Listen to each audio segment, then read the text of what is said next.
When people say there's no money left for reparations, the Astor family is the perfect counterexample. They didn't just profit around slavery, they profited directly from it. And now they're being glorified on shows like The Gilded Age.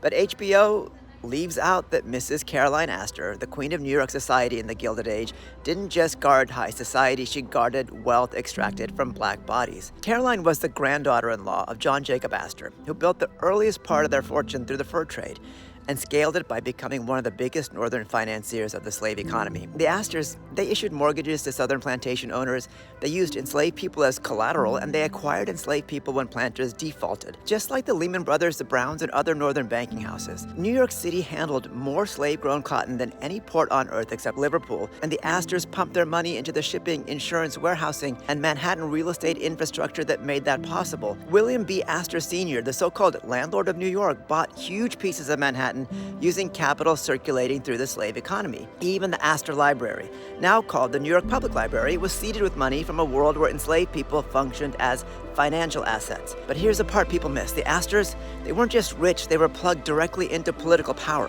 Their descendants married into British aristocracy. Nancy Astor became the first woman to sit in the British Parliament. She entertained prime ministers while influencing policy. The Astors moved so seamlessly into British elite life that their modern heirs like William Waldorf Astor II and William Waldorf Astor III still sit in the House of Lords. They're still tied to inherited real estate and trust wealth. And in the U.S., generations of Astors socialized with presidents, the Roosevelts, the Coolidges, the Grants, the Van Burens, the Kennedys.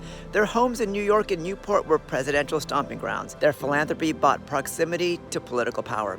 Their money shapes influence on both sides of the Atlantic. For enslaved people and their descendants, the wealth extracted from their bodies was never returned, but for the Astors, it becomes generational stability and institutional power.